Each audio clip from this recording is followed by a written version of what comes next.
সারাদিন আমি কি করলাম, আমি কনটেন্ট মনিটাইজেশন পেয়েছি কিনা, এইসব বিস্তারিত সুন্দরভাবে আপনাদের সাথে এই ছোট্ট ভিডিওর মাধ্যমে শেয়ার করার চেষ্টা করব। আসসালামু আলাইকুম সবাইকে, কেমন আছেন সবাই? সকালবেলা ঘুম থেকে উঠে তারপর মনে হলো অনেকদিন বাইরে যাই না, আজকে একটু বাইরে থেকে ঘুরে আসি। খুব সুন্দর একটা রোদেলা ওয়েদার, আর যেহেতু বসন্তকাল, বসন্তের সুন্দর মিষ্টি রোদ গায়ে লাগছিল, বেশ ভালোই লাগছিল।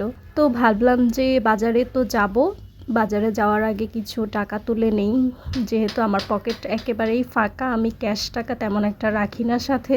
বাজার করতে যাচ্ছিলাম রিয়াজউদ্দিন বাজারে। তো যেহেতু রিয়াজউদ্দিন বাজারের অপোজিটেই আমাদের রেল স্টেশনটা, যে চট্টগ্রাম যেটা রেল স্টেশন, স্টেশনের ভিতরেই যেহেতু বুথ আছে, তো আমি ভাবলাম যে এখান থেকেই টাকাটা তুলে নিই।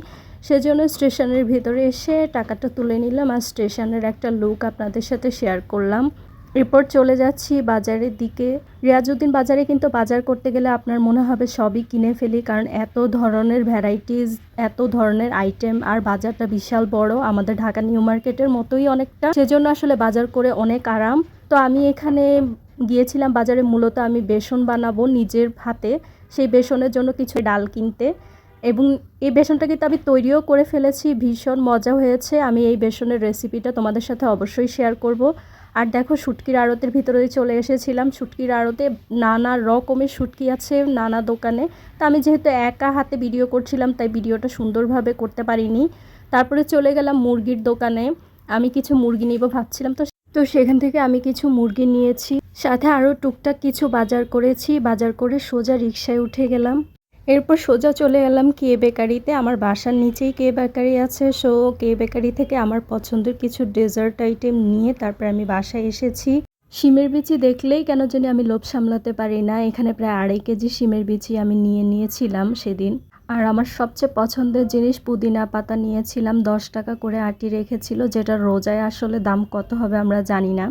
তারপরে আমি এখানে বেসনের জন্য কিছু চাল ডাল মিক্স করে নিয়েছিলাম।